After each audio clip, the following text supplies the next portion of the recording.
ప్రియులారా, మన ప్రభు అయిన యేసుక్రీస్తు నామములో మీకు శుభోదయం. ప్రతిదినం ప్రభుతో అనుదిన ఆత్మీయ ఆహారం. మార్చి 8 ప్రభు దినం. నేటి లేఖన పఠనం 22వ కీర్తన 1 నుండి 21 వచనాలు. నేటి ధ్యాన లేఖనం 22వ కీర్తన మొదటి 2 వచనాలు. నా దేవా, నా దేవా, నీవు నన్నేల విడనాడితివి, నన్ను రక్షింపక నా ఆర్తధ్వని వినక నీవేళ దూరముగానున్నావు.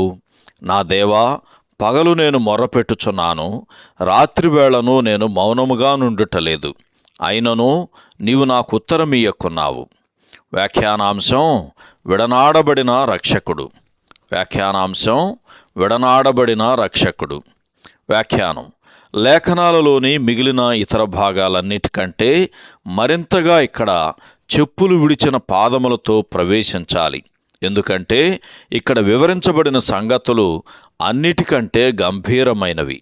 అవి క్రీస్తు శిలువ సమయములోని భావనలు మరియు ప్రార్థనలు. మొదటిగా ఆయన నీతి నిమిత్తము శ్రమలు అనుభవించుచు మనుష్యుల దుష్టత్వానికి గురి అయ్యాడు. ఆ తర్వాత 3 గంటల కటిక చీకటిలో సర్వశక్తుడగు దేవుని చేత విడనాడబడినాడు. పరిపూర్ణమైన మనుష్యుడగు ఆయన ఒంటరిగా తన అసమానమైన ప్రేమలోని అంతర్గత శక్తితో మిక్కుటమైన అనుభవాన్ని సహించాడు. అయితే ఆ గడియలో దేవుడు ఆయన ప్రార్థనకు జవాబివ్వకపోయినప్పటికీ దేవుని యందు విశ్వాసముంచకుండా ఆయన క్షణం కూడా ఉండలేదు. ఆయన తన అవమానాన్ని, బలహీనతను బహిరంగంగా ప్రకటించినప్పటికీ ఎలాంటి అసహనం, నిరాశ లేదా తనను తాను కాపాడుకునే ధోరణి కనుపరచలేదు. శిలువ యొద్ద మనుష్యుడు సంపూర్తిగా తనను తాను బహిర్గతం చేసుకున్నాడు. మనుష్యుని ద్వేషము, బలాత్కారము, అతని సంశయము, నైతిక పతనము మొదలగు వాటిలో ఎంత దూరం వెళ్ళగలడో కనుపరిచాడు.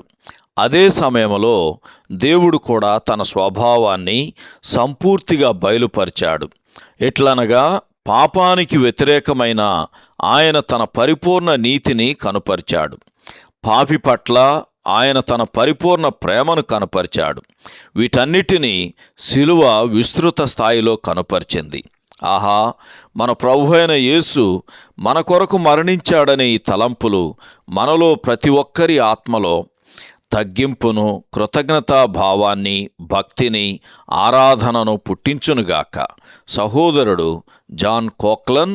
శుభములతో వందనాలు. ఈ సందేశాలకు సంబంధించి కానీ, బైబిల్కు సంబంధించి కానీ మీకేమైనా ప్రశ్నలు ఉంటే ఈ క్రింది నంబరుకు వాట్సాప్ ద్వారా పంపించండి. మీ ఆత్మీయ క్షేమాభివృద్ధి కోసం అనుభవజ్ఞుల ద్వారా జవాబులు అందించబడతాయి.